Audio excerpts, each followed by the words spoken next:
Salut à toutes et à tous, j'espère que vous ça va, moi ça va super bien, donc c'est Anthony. Tuto sur Photoshop encore une fois. On va voir un petit peu comment améliorer une photo qui est cramée.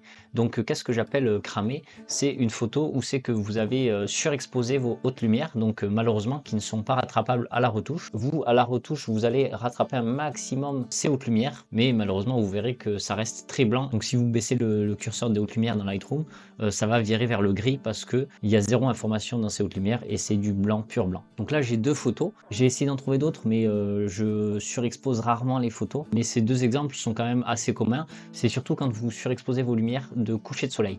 Ça va pas marcher si vous surexposez des nuages, si vous surexposez quelque chose, parce que vous allez voir en fait que vous allez remplacer le blanc par une couleur. Ça marche sur des couleurs qui sont neutres. Donc là par exemple sur cette photo, on peut voir que mon coucher de soleil, au centre, vu que le soleil est toujours apparent, mon coucher de soleil est complètement blanc.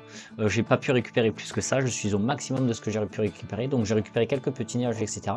Mais par exemple, normalement, on devrait voir le soleil, on ne pourra pas le voir à la fin, mais on peut venir récupérer cette tache blanche. Et après, on va faire cette photo-ci, donc une photo que j'ai utilisée dans mon dernier tuto, où c'est qu'on avait fait une amélioration donc, du glow du soleil, donc là, ce que vous pouvez voir, voilà, avant-après. Donc ça, c'est après. Mais on peut voir que derrière, je trouve mon ciel trop blanc, et pareil, je ne pouvais pas le retoucher directement sur Lightroom, sinon j'aimais pas ce que ça faisait à mon ciel. Et on va venir donc améliorer ceci.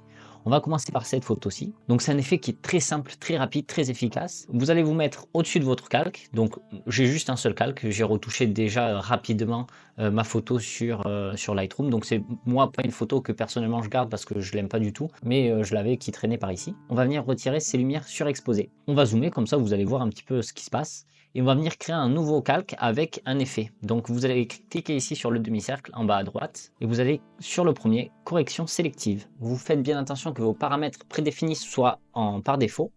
Et en couleur, il faut mettre la couleur blanche parce qu'on veut remplacer justement le blanc. Et on va venir jouer un petit peu avec ces curseurs. Donc on va commencer par le curseur noir en bas. On va venir le baisser un petit peu.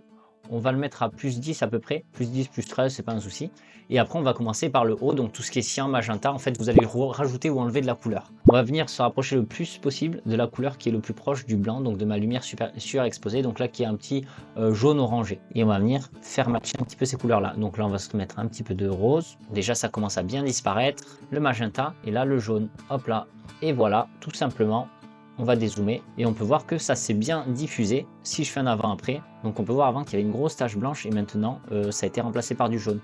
Vous pouvez venir bien sûr après faire un nouveau calque, faire encore une correction sélective par-dessus et venir choisir le jaune si le jaune ne vous plaît pas, et après vous pouvez venir jouer justement avec ceci.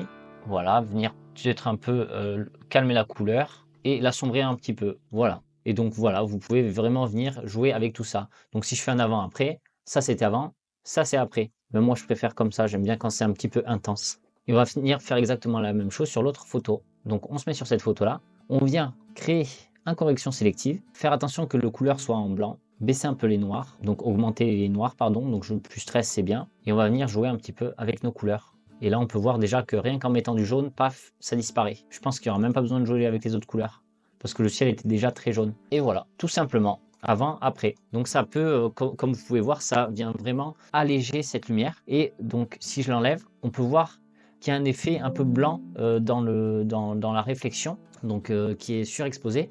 Mais je trouvais ça assez sympa. Donc tout simplement, s'il y a des endroits où vous trouvez ça en a trop mis, par exemple là le soleil, moi je voudrais qu'il reste un petit peu blanc quand même, parce que c'est le soleil, quoi qu'il arrive, c'est surexposé parce que c'est une boule de feu, c'est normal. Je vais juste venir enlever la surexposition autour. Tout simplement, vous pouvez voir qu'il y a un masque de fusion juste à côté de notre calque de correction sélective. Vous venez cliquer dessus, prendre un pinceau noir, on va baisser un peu la taille, on va se mettre à 300 je pense, et on va venir peindre notre soleil. Donc là j'ai juste à cliquer, voilà. Et je vais faire la même chose ici parce que c'est la réflexion, donc ça doit être la même chose. Hop, je vais venir augmenter je pense la taille. Là je fais un CTRL Z pour annuler, CTRL Z, et je vais venir augmenter la taille, je peux la doubler je pense. Et donc là on fait un avant-après, et voilà. C'est tout simple, c'est très efficace. Ça vient justement rajouter de la couleur, donc ça va pas venir enlever, ça va rajouter de la couleur sur le blanc. Comme je vous ai dit, tout ce qui est nuages surexposés, ciel bleu surexposé, ça devient compliqué parce que, vous pouvez pas forcément trop, jouer justement avec ça. Ça rajoute souvent plus simplement du magenta ou du jaune. Pour le bleu, c'est plus compliqué, ça devient moins réaliste sur, des photos de ciel, bleu. Mais ça marche extrêmement bien sur les photos de coucher et de lever de soleil. Donc voilà, c'était un tuto très simple et rapide. J'espère qu'il vous aura plu, donc n'hésitez pas à mettre un pouce bleu et à partager la vidéo et surtout à mettre un commentaire si vous avez d'autres, idées de vidéos ou si vous avez des questions. Si je peux y répondre, j'y répondrai. Sur ce, je vous dis à la prochaine. Allez, ciao.